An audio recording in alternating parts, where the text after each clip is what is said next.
राउर सबन के हमार प्रणाम। राउर सबन का स्वागत बा बिहार एक नई सोच में।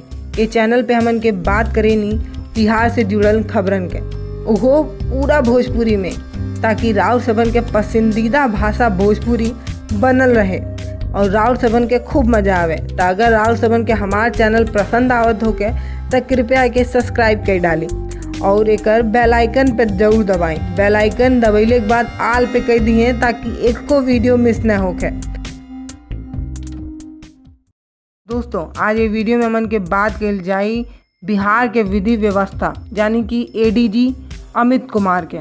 एडीजी अमित कुमार एगो पत्र लिखने, वो पत्र में वो बहुते अजीबो गरीब बात लिखले बाटे। उनके कहले का मतलब ई बा कि जौन प्रवासी मजदूर बिहार वापस आयल हैं ओकरे वजह से अपराध में वृद्धि हो सकेला, विधि व्यवस्था की स्थिति पर प्रतिकूल प्रभाव पड़ सकेला, कुल मिला जुला के चोरी डकैती अपराध में वृद्धि हो सकेला। तो आखिर एडीजी अमित कुमार ऐसा काहे लिखने और उनके ऐसा लिखले के का मतलब बा और उ पत्र में उ का लिखले बाटे उहे जानने के कोशिश कल जाए।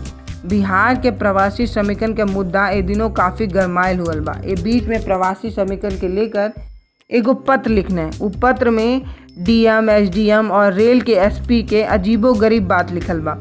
ए पत्र से बिहार के सियासी पारा तक ज़रूरे बढ़ी। तो आई जानल जाए कि ए पत्र में लिखल का बा। दरअसल अमित कुमार पत्र में लिखे न कि बिहार की काफ़ी जनसंख्या के स्थानीय नागरिक जिनका बिहार में आवागमन भइल बा ओकरे वजह से श्रमिकन के काम बढ़ गईल बा।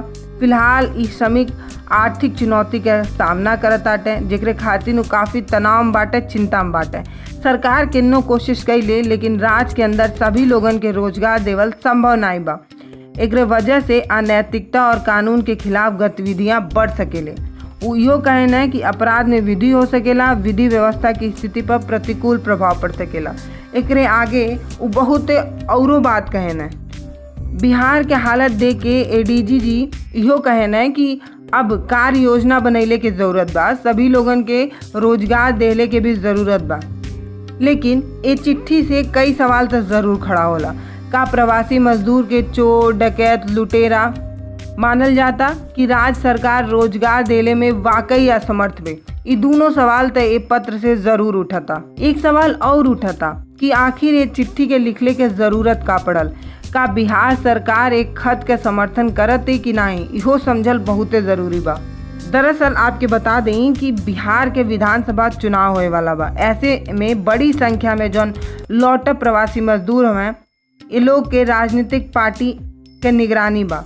कुल राजनीतिक पार्टी ये प्रवासी मजदूर के भुनैले कोशिश में, कुल प्रवासी मजदूरन के रिझैले खातिर उनके वोटर बनैले कोशिश में कुल राजनीतिक पार्टी शुरू हो गई बाटी। आप लोगन के पते होई कि बिहार में 25 लाख से अधिक लोग लौट आयल बाटे। अब ये सभी लोगन खातिर वोटर कार्ड बनैले के कोशिश शुरू हो गई बा। एक पूरा अभियान छिड़ गई बा। राजनीतिक पार्टी ये प्रवासी मजदूरन के भुना के आपन वोट बैंक के राजनीति कैले में आगे आ गई बे। फिलहाल बिहार में 7 करोड़ 18 लाख मतदाता बाटे। ऐसे समय में एडीजी अमित कुमार के इस सियासी भूचाल वाला पत्र के माजरा तक कुछ नहीं समझ में आता। आखिर ये बात काहे लिखल गई? आखिर ये काहे कहल जाता कि प्रवासी मजदूर के वापस अइले के वजह से चोरी डकैती के मामला बढ़ सकेला, विधि व्यवस्था पर बुरा प्रभाव पड़ सकेला, अपराध में वृद्धि हो सकेला? तो का सरकार ही माने ले कि प्रवासी मजदूर जौन गरीब किसान या मजदूर जौन काम के तलाश में दूसरे राज्य में गए हमें वो चोर डकैत हमें? आखिर इस पत्र के का मतलब है ये तो हमके नहीं समझ में आता। राउर सबके समझ आवत होकर तो ज़रूर कमेंट में लिख के बता दें और जौनो प्रतिक्रिया सलाह सुझाव जौनो सोचा ताटी राउर सब वो ज़रूर लिख के बताएं। चैनल अच्छा लगत हो तो सब्सक्राइब ज़रूर कर दें।